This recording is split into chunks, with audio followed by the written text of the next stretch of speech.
Alright guys, a quick one. Here, I'll detail how to add calendar widget on iPhone. So if at the end of this you found this offer informative, please don't forget to like and then subscribe.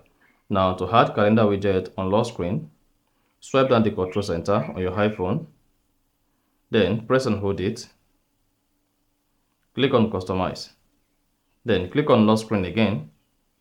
Now I want to go ahead and click on add widget, then search for calendar and click on it. Now select the calendar widget you want to add to your iPhone home screen or lock screen. Once you click on that, then close the calendar widget. Now go ahead and click on done at the top right.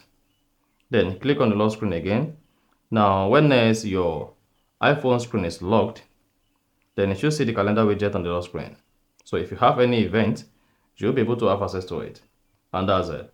So if you found this offer informative, please don't forget to like and then subscribe.